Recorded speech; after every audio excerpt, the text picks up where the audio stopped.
De Brasília, agora, Augusto Aras se despede amanhã, terça-feira, do cargo de Procurador-Geral da República.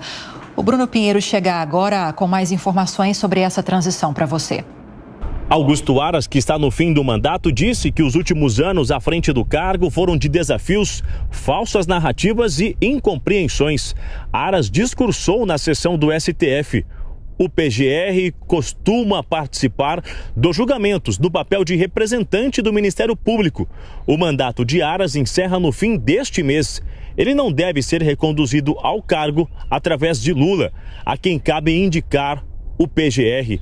Aras comandou a PGR ao longo do mandato do ex-presidente Jair Messias Bolsonaro e sofreu várias críticas ao não levar adiante investigações contra o ex-presidente da República.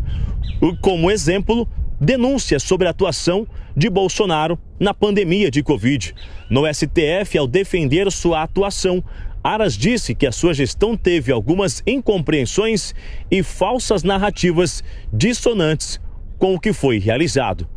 Já como último ato, a PGR determinou neste sábado que o STF ouça o deputado federal Gustavo Gayer a respeito de declarações discriminatórias que ele realizou contra a população africana.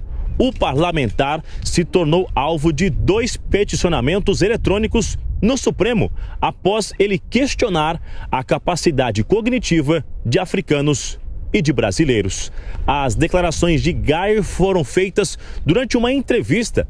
Na ocasião, o deputado relacionou a existência de ditaduras em países da África a uma suposta falta de capacidade cognitiva da população e ainda disse que o Brasil está emburrecido e segue o mesmo caminho das nações africanas.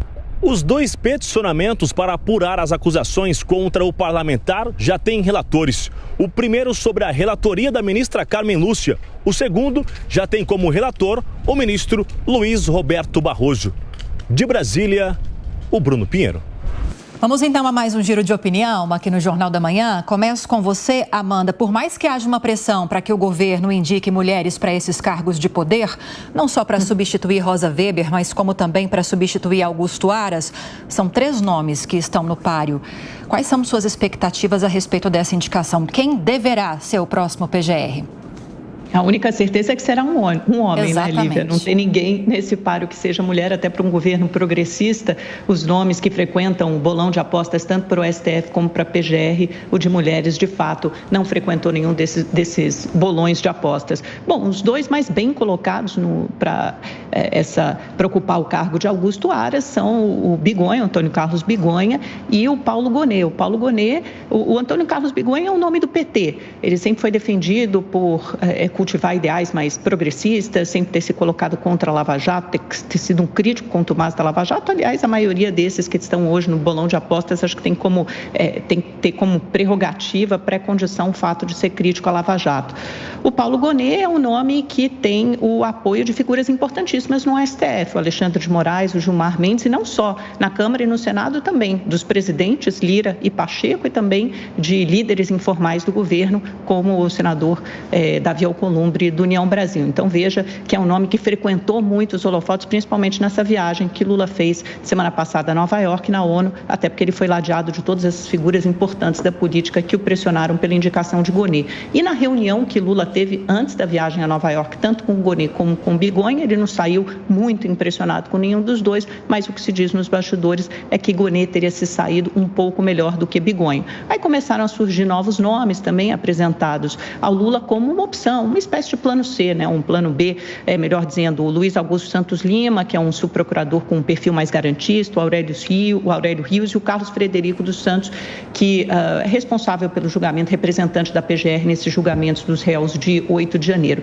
De qualquer forma, eu acho que é importante a gente ressaltar aqui, Lívia, independente de quem seja o nome, é que houve uma mudança na escolha do PGR. Antes era aquele PGR da lista tríplice, que foi o que aconteceu durante os governos Lula e Dilma. E agora não é mais um procurador-geral da República que atue em favor da sociedade, e até escolhido por seus pares do Ministério Público. A pré-condição principal para ser o próximo procurador-geral da República é que seja um procurador que defenda o presidente da República e que defenda os políticos, que tenha um perfil garantista, como foi o de Augusto Aras nesse sentido.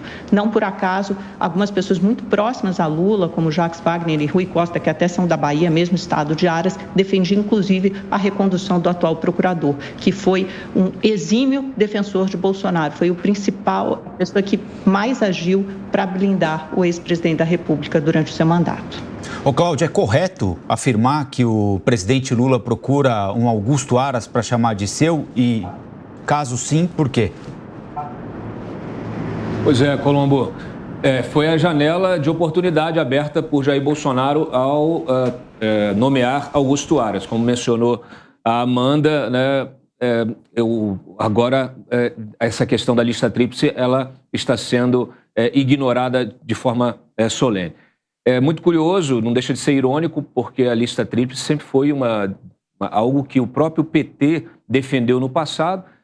O Lula instituiu esse tipo de tradição, vamos dizer assim, no Ministério Público, e sempre respaldado aí na defesa da autonomia do Ministério Público. Só que depois da Lava Jato houve muita crítica de que o Ministério Público ficou autônomo demais, né? Então o sistema aí perdeu o controle sobre justamente a capacidade que o Ministério Público tem de investigar e de avançar, inclusive sobre integrantes importantes aí destas instituições. Então, está aí uma decisão que já está mais ou menos certa na cabeça do Lula, de que não há nenhum tipo de respeito mais à questão da lista tríplice, o que é ruim, porque de alguma maneira você tinha ali uma espécie de seleção natural dentro do próprio Ministério Público. Por quê? Porque para você exercer liderança no Ministério Público, você precisa ser respeitado, ser reconhecido, ser admirado por seus pares, né, dentro da instituição, uma instituição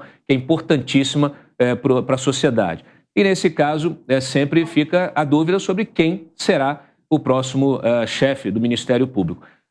A gente citou aí esses dois nomes, né, o Gonê e o Bigonha. De fato, o Gonê tem capacidade técnica muito reconhecido e teve um desempenho ali melhor na conversa com o Lula, mas o Lula não gostaria de ter o Gonê em função justamente da relação que ele tem muito próxima ao ministro Gilmar Mendes, que foi ex-sócio dele no Instituto de Direito Público, e ele também tem apoio ali do Alexandre de Moraes, enfim.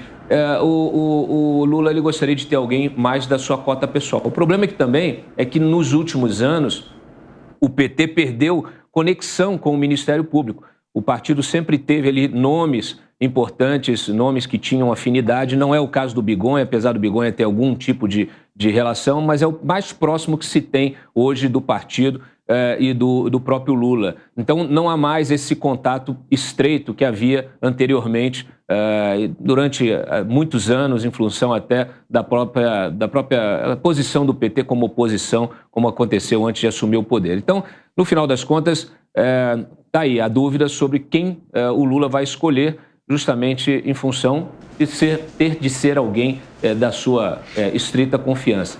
Não é bom para as instituições, não é bom para a democracia e não é bom para o Ministério Público.